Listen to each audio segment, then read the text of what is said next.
अगर आप भी चाहते हैं कि लापालॉप म्यूजिक का हिट ऑडियो वीडियो सबसे पहले आप तक पहुंचे, तो हमारे चैनल को सब्सक्राइब कीजिए और साथ में बेल आइकन दबाना ना भूलें।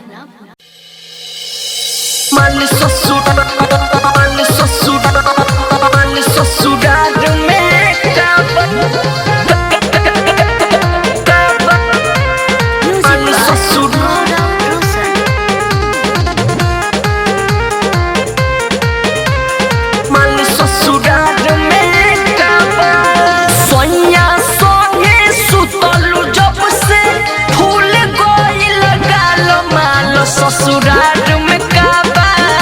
ये माल ससुराल में काबा हमके बता दो तोनी सुना दो कैसे बदल गई चाल माल ससुराल में काबा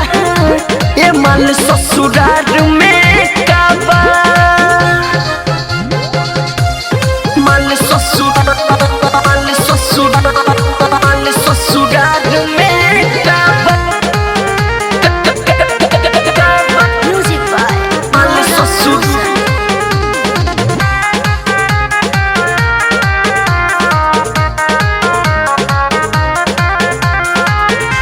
ले ले होई माजा से जपो धो धो के खूबे आका बाड़ी में भूतल होई दिया किली लागल होई ताके बाड़ी में ते करे जा अरे बताओ ना हो ले ले होई माजा से जपो धो धो के खूबे आका बारी में भूतल होई दिया किली लागल होई ताके बारी में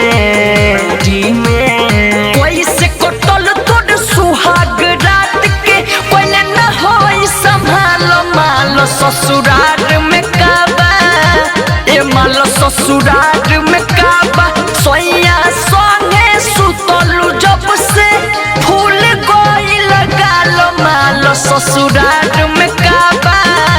ए माल ससुराल में काबा माल ससुराल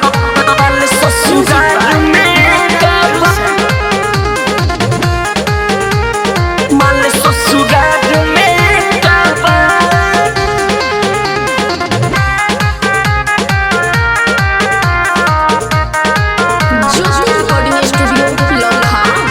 कहत अपना शादिया जादी कहत डहल बहारे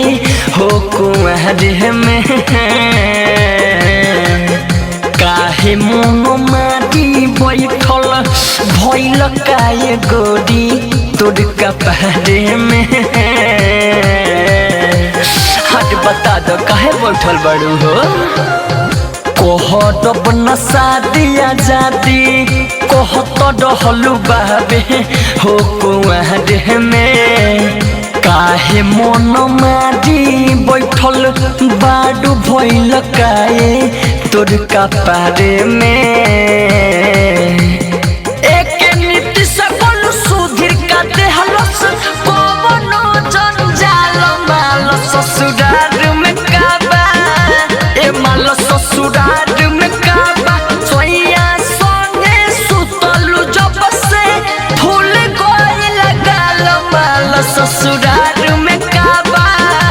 ए माल ससुराल में काबा